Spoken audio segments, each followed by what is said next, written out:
हे बघा साहेब, उपसरपंचाची निवडणूक होती का नाही, उपसरपंचाची निवडणूक ह्याच्या अगोदरची निवडणूक आहे आणि तो दारू पिऊन शेजारचा माणूस आमचा तो तुकाराम महादेव सणस हा दारू पिऊन 12:30 वाजता विषय आमच्या दारात शिव्या देत होता. मी या शिव्या देते सीसी कॅमेऱ्यामध्ये फिट करून ठेवले आम्ही आणि तो आम्हाला शिव्या देत होता. ते सर्व फुट करून ठेवले. ज्या वेळेस मला 10 वर्ष ते शिव्या देत होता, 10 वर्ष.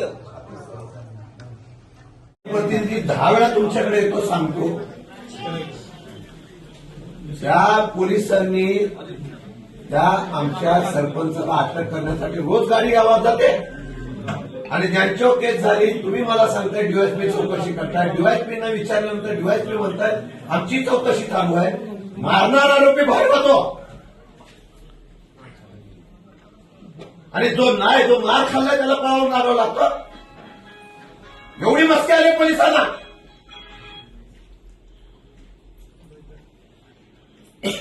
गरिबांना न्याय आहे का नाही? त्यांना ह्या दोघं जण, तुम्हाला मी सांगितलं होतं सीसीटीव्ही फुटेज बघा, 11 जणांवर केस टाकली.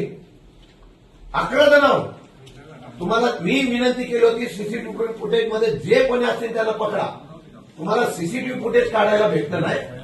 आम्ही सांगून सुद्धा आणि त्या लोकांना जामीन घ्यावा लागतो. कारवाई 23 दिवस झाल्यानंतर सुद्धा होत नाही, त्या लोक बाहेर आली नाही. आणि तुम्हाला विचारतो सांगता आम्हाला डीवायएसपीकडे ती चौकशी दिलेली आहे. ते डीवायएसपी आता डीवायएसपी येऊन द्या सगळं. मी इथून किती दिवस झाले तरी हलणार नाही. मी आज ठरवून आलेलो आहे. अति झालेलं आहे पोलीस स्टेशनचं. रोज येऊन आम्ही वेळ मूर्खासारखे येतो लोकप्रतिनिधी आणि मूर्खासारखं तुम्हाला सांगत बसतो. तुम्हाला जे करायचं तुम्ही करताय. माझ्याकडे व्हिडिओ क्लिप आहे, ऑडिओ क्लिप आहे, ती पण मी पोलीस स्टेशनची आता बाहेर देतो. काय तुमची व्यवसाय आणि तुम्ही काय काय बोलता ते सगळं आता देणार मीडियाला. मी ठेवलं होतं त्याला जाऊन दे, नको बोला, आपण कशाला पोलिसांची हे करायचं. पण तुम्हाला सगळ्या जर व्यवसाय बेकायदेशीर अवैध धंदे चालू ठेवायचे, मग तुमचे फोनवरचे संभाषण माझ्याकडे आहे.